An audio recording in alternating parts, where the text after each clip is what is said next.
The world had always felt noisy to James. Cars on the streets, people rushing to work, advertisements glowing on every corner. It was all just the usual chaos of human life. But the day the sky changed, everything became silent. James was in his workshop, fixing the rusty old engine of a customer's car. The smell of oil and metal filled the air. He was wiping sweat from his forehead when the power suddenly went out. The radio went dead, the lights flickered off, and even the tools in his hands felt heavier in the strange silence that followed. Then he heard it. A low, deep sound like thunder rolling across the horizon, only it did not fade. It grew louder and louder until the window shook. James stumbled outside, squinting at the sky. What he saw made his heart stop. Huge shapes, darker than storm clouds, moved across the heavens. At first he thought they were some kind of military planes, but no. They were too large, too unnatural. They glowed faintly with patterns of red light, stretching like veins across their massive bodies. They were ships. Alien ships, people screamed in the streets. Mothers grabbed their children. Men shouted into useless phones. Cars crashed into one another as panic spread like wildfire. The world that had once been so ordinary now felt like the ending of everything. James could not move. He just stared as the largest of the ships broke through the clouds and hovered above the city. The ground trembled as something descended. It wasn't fire, though many expected it. It was a figure. The alien warlord landed with a weight that cracked the street. He stood taller than any human, his body covered in black armor that shimmered with a strange energy. Every step he took left marks on the ground. His helmet retracted, revealing a face not entirely monstrous, shaped like a man's but with ridges along his jaw and eyes that glowed like burning coals. People screamed louder. Some ran. Some fell to their knees, begging for mercy. Soldiers aimed their guns, but the alien simply lifted one hand. A pulse of energy erupted, and the weapons melted in their hands like wax. The soldiers collapsed, gasping. James backed away, his heart pounding. He wanted to run too, but his legs betrayed him. He was frozen in place, staring at the figure who now scanned the crowd with a gaze sharp as fire.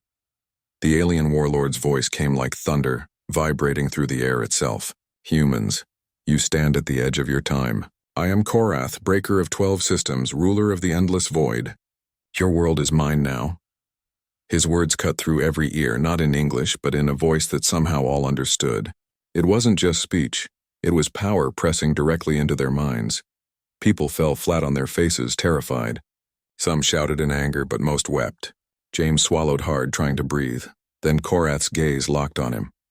James felt it immediately. A burning heat. As if the alien was looking through his skin, through his bones, straight into his soul. He wanted to collapse like the others, but something inside him refused. His legs shook, but he stayed standing. Slowly, Korath walked toward him. Each step was heavy yet graceful, like a predator closing in on prey. The crowd parted in silence, watching with wide eyes. When the warlord finally stood before James, the size difference was overwhelming. James felt like a child before a giant. But then the warlord did something unexpected. He spoke directly to him. "Join me, human. Earn my protection and a place in my world." The words echoed in James's head. His breath caught. Protection. A place. The offer was both terrifying and strange. Why him? He was no soldier, no leader, just a mechanic with dirty hands and a life too small to matter. Still, he found his voice, though it trembled. "Why me?" The warlord tilted his head slightly, his glowing eyes narrowing. "Because you stand while others fall. Because you endure." James's heart pounded harder. Around him, people sobbed, begged, or prayed. But here he was, face to face with a conqueror of worlds. And the conqueror had chosen him. It was the most terrifying honor he had ever known. In that moment, James realized something brutal. The old world was gone. His small life of fixing engines and living in silence had ended. Now he had to choose, kneel like the others or step into a future that might kill him. The fire in Korath's eyes did not fade. His voice thundered again. "Speak, human. Will you walk with me, or will you be dust beneath my hand?" James's lips parted. His voice was a whisper, but it carried through the broken silence. And with that answer, his destiny began. James's voice had barely escaped his lips when silence fell over the crowd. Nobody moved. Nobody breathed. Every human eye was locked on him, waiting to see what he would do. Korath, the alien warlord, loomed above him like a living shadow. His presence pressed down on James's chest, heavy as stone. The warlord's glowing eyes burned into him, as though searching for something hidden deep inside. James's throat felt dry. His words caught like stones. "Why me?" he asked again, though weaker this time. Korath tilted his head, his face unreadable. "Because you are not on your knees. Because you endure where others break." His voice thundered, but there was something quieter beneath it. A strange curiosity, almost like respect. The crowd whispered. A man near James muttered desperately, "Say yes, fool, before he kills us all." A woman clutched her child tighter, her face pale with terror. Soldiers, stripped of their melted weapons, glared with hatred but said nothing. James's heart raced. He had never been chosen for anything in his life. He was not strong, not rich, not a leader. He was just a mechanic who spent his days fixing engines and drinking cheap coffee. And yet here he was, face to face with a conqueror who had crushed worlds. "If I join you," James said carefully, forcing his voice not to break. "What happens to my people?" The warlord's eyes glowed brighter, like embers stirred in a fire. "Those who kneel will survive. Those who resist will burn." The words hit James like a hammer. Survive or burn. No in between.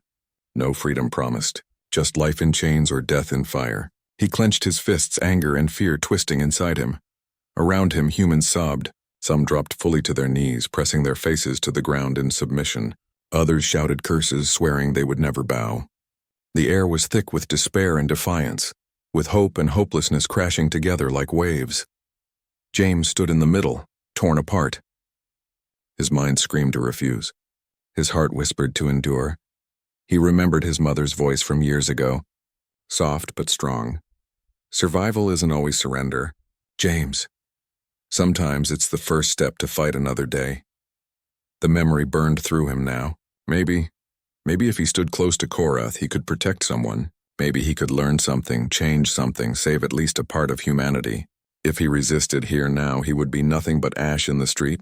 Korath waited, silent and unmoving. He did not press. He simply stood there, towering as if daring James to choose. Finally, James drew in a shaky breath. His voice was quiet but steady this time. "I'll go with you," gasps filled the air. Some people looked at him with betrayal, as though he had abandoned them. Others looked with envy, desperate to be chosen too. But James kept his eyes on the warlord because he knew this choice was not for them. It was for survival. Korath's lips curved into something that was not quite a smile, not quite a snarl. "Good," he rumbled. "Then stand beside me." The warlord lifted one massive hand, and suddenly James felt his body rise into the air. A beam of light surrounded him, pulling him upward. The crowd cried out, some screaming his name, others cursing him. He did not struggle. He only closed his eyes as the city below shrank smaller and smaller. Moments later, he stood aboard the alien flagship. The floor beneath him hummed with energy, alive with strange patterns of light. The air smelled sharp, metallic, almost electric. James's knees trembled, but he forced himself to stand tall. Korath walked ahead, his heavy footsteps echoing through the vast corridor. Strange alien soldiers lined the walls, their armor glowing faintly, their eyes cold and suspicious. They looked at James as though he were nothing but prey. The warlord stopped and turned, his voice echoing once more. "From this moment, human, you walk among conquerors. You will learn. You will endure. Fail me and you will die." James swallowed hard, but he nodded. "I understand." Korath's gaze softened just slightly, though his fire never dimmed. "You will see my world. You will see what survival means beyond this small planet. And if you prove worthy—" He paused, the weight of his words pressing into James's chest. "Then perhaps you will have a place not only among my soldiers, but in the future of the stars." James stood silent. He did not know if his choice was right or wrong. He only knew this: his old life was gone. Ahead of him lay a path into the heart of darkness where every step would test his spirit. And in that moment, a thought struck him with both fear and determination. If I can endure this, maybe I can endure anything. The alien flagship was nothing like anything James had ever imagined. The walls glowed faintly, alive with patterns that shifted and pulsed like veins of light. The air carried a strange metallic taste, sharp and heavy, as if the ship itself was breathing. The corridors were vast and endless, built for giants, not for men like him. Every step James took echoed, making him feel small and out of place. Korath walked ahead with powerful strides, his armor casting long shadows. Alien soldiers stood along the sides of the corridor. Their bodies were larger than James's, wrapped in thick armor that pulsed faintly with energy. Each of them stared at him with the same expression: cold, hungry, as if he was a weak animal that had wandered into a den of predators. James kept his head down, but his mind raced. He had made his choice to survive, but survival here looked far different than he imagined. Among these warriors, he was nothing but fragile flesh, a stranger in their steel world. When they reached a massive chamber, Korath stopped. The room opened wide like a cathedral, with glowing pillars reaching high above. At the center stood a round table of black stone, its surface alive with maps of stars. Dozens of alien commanders stood around it, their voices low and harsh, their eyes filled with suspicion. One of them, taller even than the rest, stepped forward. His armor was marked with scars, his voice sharp and cruel. "Warlord," he said, "why do you bring this creature here? It is weak, it is soft. It has no place among us." The other commanders growled in agreement, their eyes turned to James, burning with scorn. James felt his stomach twist, but he clenched his fist to keep from shaking. Korath raised one heavy hand, and silence fell instantly. His voice thundered, "This human is mine. He will walk among us because I have chosen it. You will not question me again." The alien commander bowed stiffly, though his eyes never left James. The room filled again with murmurs, low and dangerous. James could feel it. Every warrior in that chamber hated him. He was an intruder, a fragile insect among giants. Later, as Korath left him in a small chamber, James sat alone, his chest tight. The room was strange, walls alive with slow-moving light, a bed that shifted to fit his form, food placed before him that smelled sweet but tasted bitter. He tried to eat, but his stomach refused. Fear pressed on him, heavy and constant. He wondered about Earth. Were his people kneeling now? Were they burning? Had he abandoned them? Or had he given them a chance by staying close to this warlord? The questions tore at him, but no answer came. Days passed in uneasy silence. He was given clothes made from alien silk, soft and strong, but he never felt comfortable in them. Whenever he walked the corridors, alien soldiers stopped to stare. Some sneered openly, their strange voices mocking. Others ignored him, but their eyes followed with hatred. One evening, James found himself working on a piece of alien machinery left broken in the corner of his chamber. It was instinct. Fixing things was all he knew. His hands moved over wires and gears, clumsy but steady. A soldier entered and watched him. His armor gleamed, his jaw set in a cruel smile. "Why does the warlord keep this fragile thing?" He muttered to another nearby. "It is slow. It is useless." James pretended not to hear, but his chest tightened. Korath appeared then, his heavy steps shaking the ground. The soldier stood straighter, silent. Korath's burning eyes turned to James, who still worked with trembling hands. One soldier dared to speak. "Warlord, this one weakens us. Why not break him and be done with it?" Korath's reply came like a storm. "You see weakness. I see something else. This human understands survival. He will teach you patience. If he fails, I will end him myself." James froze, the weight of those words cutting deep. End him himself. There was no safety here. His survival was a test, and every step could lead to death. But something in the warlord's voice also stirred a strange fire inside James. For the first time in his life, someone powerful had noticed him, not for what he lacked, but for something hidden: endurance. That night, James lay awake on the shifting bed, staring at the glowing ceiling. His mind ached with fear, but also with a quiet determination. If endurance was what Korath wanted, then endurance was what he would give. He would endure the scorn. He would endure the fear. He would endure the weight of standing among giants, because maybe, just maybe, survival here could mean more than just life. Maybe it could mean a chance to change something far bigger than himself. And so, in the heart of the conqueror's ship, James made a silent vow: "I will not break." The days aboard the alien flagship grew heavier for James. Every corridor he walked through was filled with eyes that hated him. The soldiers whispered in their harsh language, laughing behind his back, sometimes pushing him aside as if he were nothing. He never answered them. He simply lowered his head and kept walking. But silence was not enough. Among the conquerors, silence was weakness. It happened during a gathering in the war hall. The alien soldiers stood in rows, their armor shining with energy, their voices deep and sharp. Korath stood at the front, giving orders for a new campaign.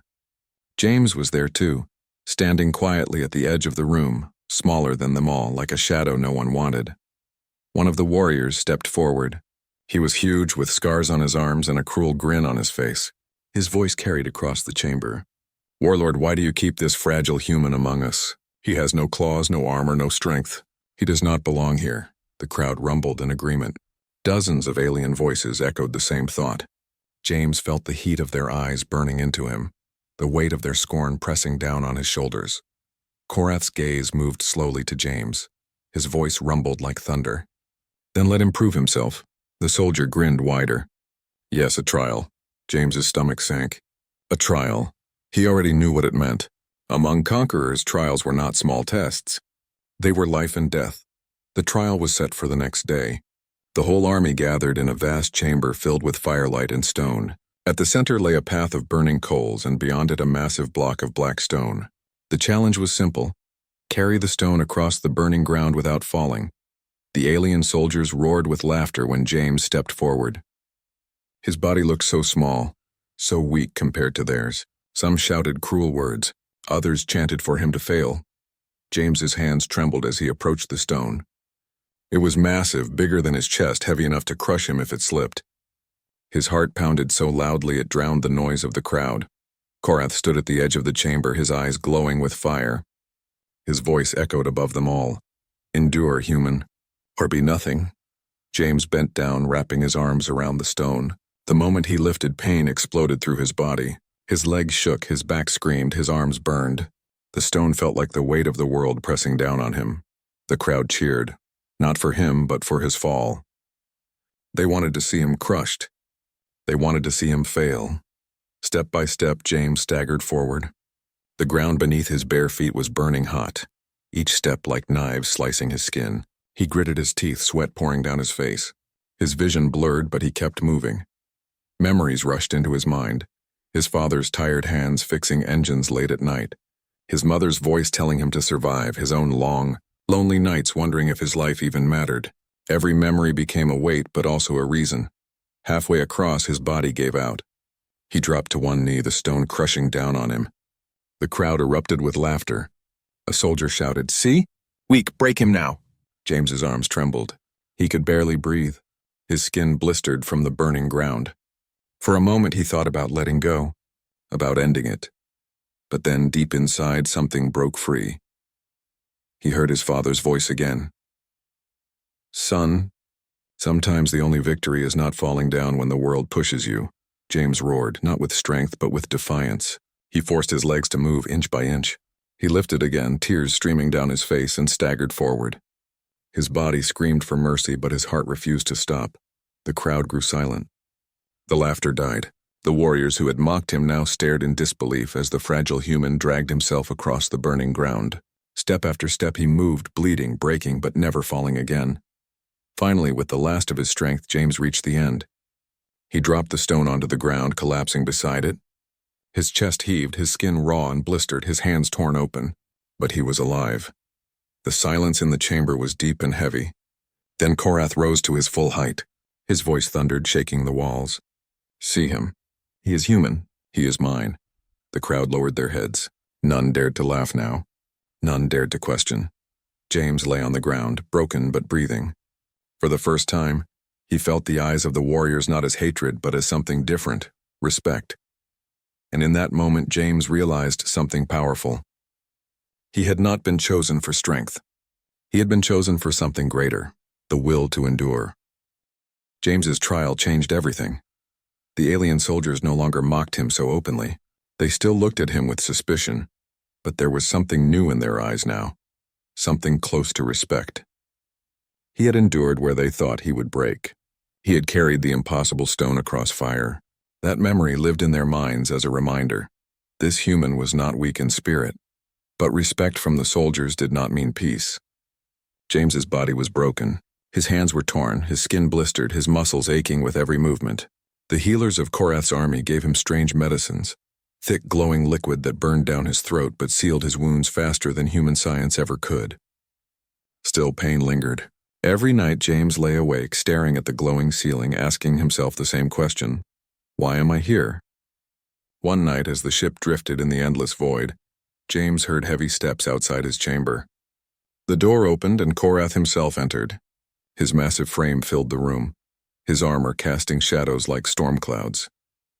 You live, Korath said, his deep voice almost quiet this time. Barely, James whispered, forcing a small laugh. His throat was dry, but his words carried something honest.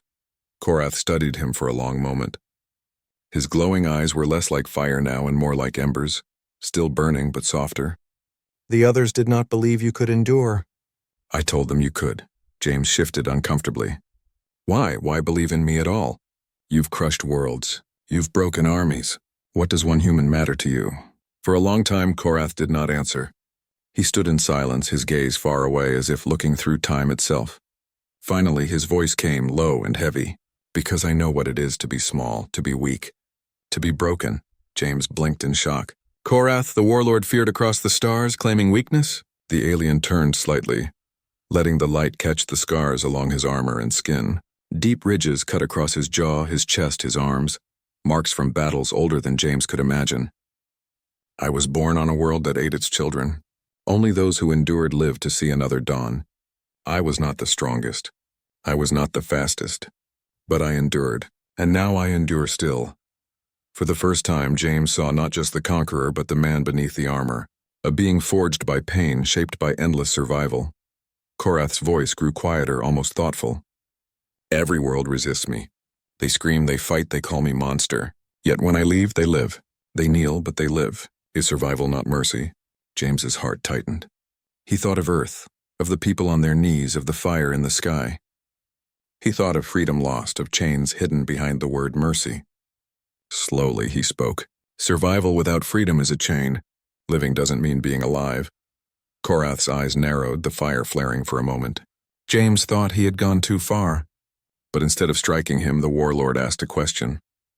Would you break my chains, human? Would you teach me your way? The words cut deep. James did not know how to answer. He was no leader, no teacher. He was just a man who refused to fall. Yet here was the most feared warlord in the galaxy, looking at him as if he held something greater than armies. James lowered his eyes. I don't know if I can. I don't know if I'm strong enough. Korath stepped closer, towering above him, but his voice was strangely soft. Strength is not in flesh. I have seen your strength. It is why you are still alive. For a long time, silence filled the chamber. James felt the weight of Korath's presence, not as fear, but as something different, something heavy but not crushing. A strange bond was forming between them, built not on power but on endurance and honesty. When Korath finally left, James sat alone in the quiet glow of the room, his mind racing. He had seen the warlord's scars, had heard his confession, had glimpsed the cracks beneath the armor. Korath was a conqueror, yes, but he was also a survivor, chained by his own past. James clenched his fists. He didn't know what the future held. He didn't know if he could change anything at all. But deep inside, he felt something stir, something stronger than fear. Maybe he could teach this warlord. Maybe he could remind him what humanity meant, or maybe the bond they were building would destroy them both. The days that followed were heavy with silence. James felt it in the halls, in the way soldiers avoided his eyes, in the way Korath himself seemed lost in thought. Something was coming, something that pressed against the air like a storm before it broke. Then the storm came. The ship trembled as alarms screamed through the metal walls. James rushed to the observation deck and froze. Out there, among the stars, dozens of small human ships darted like sparks firing against the giant war vessel. Explosions bloomed in the blackness, flashes of orange and white. Humanity was fighting back, his heart pounded. My people. They came. But as he watched, that pounding turned to dread. The human ships were fast, yes, but fragile. They slammed against the shields of Korath's warship like insects against glass. For every alien craft that fell, 5 human ships burned. The void lit up with their deaths. Your people are brave, Korath's deep voice said behind him. James turned to see the warlord standing, watching the battle with his arms folded. His expression was not anger. It was respect. But bravery without strength is a song that ends too soon.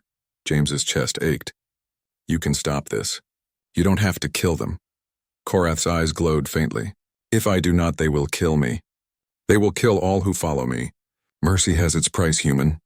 The ship rocked again, another blast shaking the deck. James could almost hear the screams of dying pilots, his own kind, out there in the cold dark. His hands trembled. He wanted to help them.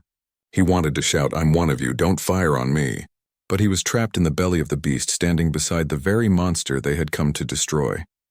The comm screens flickered alive. A human face appeared, cracked with static.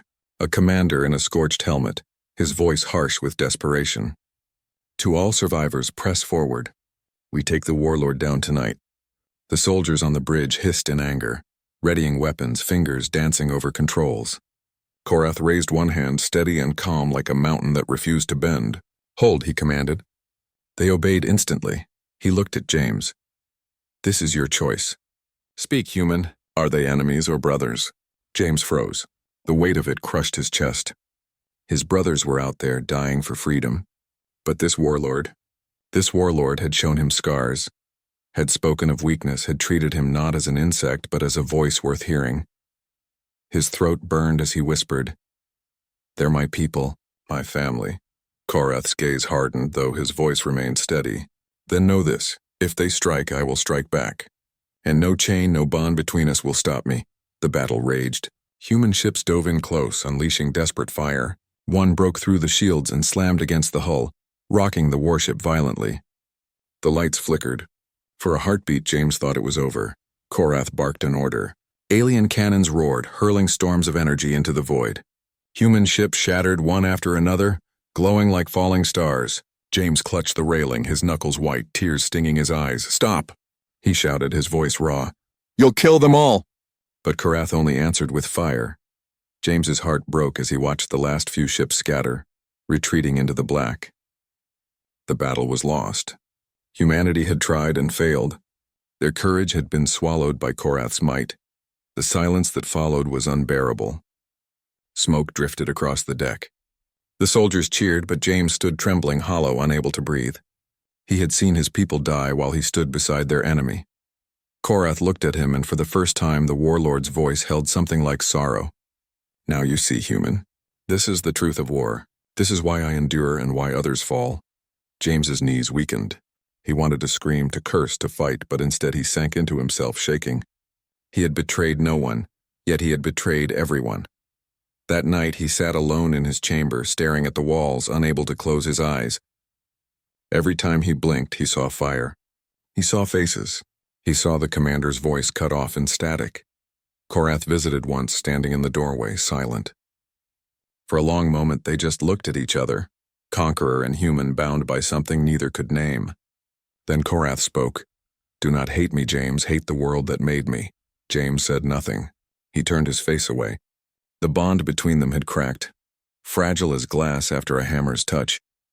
And for the first time, James wondered if this bond would end not in understanding, but in ruin. James could not sleep. The images haunted him. Ships burning in the void, voices cut off by static, courage crushed under steel. They were his people, his blood, and he had watched them die. Worse, he had stood beside the one who killed them. His heart felt torn in two. One side screamed for vengeance, for freedom, for the memory of those who had fallen. The other whispered of scars, of weakness, of the strange bond he had found with Korath. The warlord was a monster, but also a man who carried chains of his own. Days passed, heavy with silence. The soldiers treated James with distance now, unsure if he was ally or enemy. The warlord himself spoke little. Yet James knew Korath was watching him, waiting for his answer, waiting to see where his loyalty would fall. The answer came sooner than James expected. A coded signal reached him one evening. Small, desperate, carried through the cracks of Korath's network. A voice human and raw whispered through the hidden comm. James, we know you're alive. We know you're with him. There's one chance left. One chance to strike the warlord down from the inside. If you can open the way, humanity will rise again. James's breath caught. His people were alive. They had not given up. And now they looked to him, not as prisoner, not as traitor, but as a spark that could ignite freedom. His hands shook as he turned off the comm. He stared at the walls, cold metal pressing in. Could he do it? Could he betray the warlord who had spared him, who had shown him scars, who had trusted him enough to share silence? That night, Korath called him to the command deck. The warlord stood before the massive star map, his shadow cast across galaxies. His voice was calm, almost tired. The humans will come again. They do not break easily. You should be proud. James swallowed hard. They don't want chains. Korath looked at him, eyes glowing faintly. Neither did I, but chains made me strong. Without them I would be dust. James stepped closer. His voice shook, but his words were firm. Chains don't make strength. They only hide fear. For a moment, the warlord's face shifted. Something raw, something uncertain, but then his armor returned the mask of command. You speak boldly for one who cannot win. James's chest tightened. He thought of Earth, he thought of fire. He thought of every human who had died fighting. And he realized the truth. Winning was not the point. Endurance was. Hope was. He took a deep breath. Then I'll endure like you did. But not in chains. Korath's gaze hardened. Silence fell. Around them, the soldiers tensed, sensing something breaking.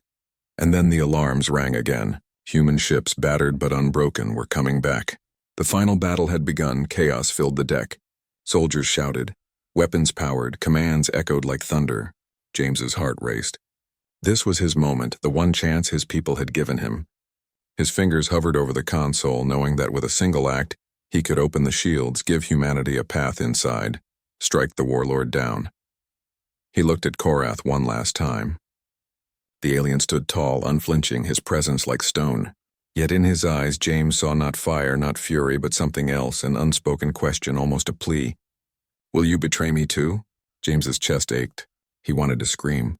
He wanted to tear himself in two. But in the end, he made his choice. His hands flew over the console. The shields flickered, weak spots glowing like cracks in glass. Out in the void, human ships surged forward, slipping through before the aliens could react. The deck erupted in shouts of alarm. Korath turned, his eyes blazing. For a heartbeat, James thought the warlord would strike him down where he stood. But Korath did not move. He only stared, heavy with betrayal, heavy with sorrow. You chose, the warlord said softly. James's throat burned. I chose freedom. The battle that followed shook the stars. Human and alien ships clashed in fire and metal. Inside the warship, explosions tore through corridors as human fighters stormed aboard. James fought alongside them, heart pounding. Every step a war against guilt and grief. He caught glimpses of Korath in the chaos, towering, unyielding, cutting through soldiers like a storm. The warlord was a force of nature, but his eyes never left James, not hatred, not rage, something far more human, sorrow. In the end, James did not see Korath fall. Perhaps the warlord escaped. Perhaps he endured again, as he always had. Or perhaps the flames finally claimed him. James would never know. When the battle ended, James stood among his people, bruised and bloodied, but alive. Earth had won a victory, small but real. Chains had been broken, if only for a moment. As the humans cheered, James's heart remained heavy. He had chosen freedom, yes, but in choosing, he had broken something that might never be mended. And deep inside, he knew the bond between him and the alien warlord was not truly gone.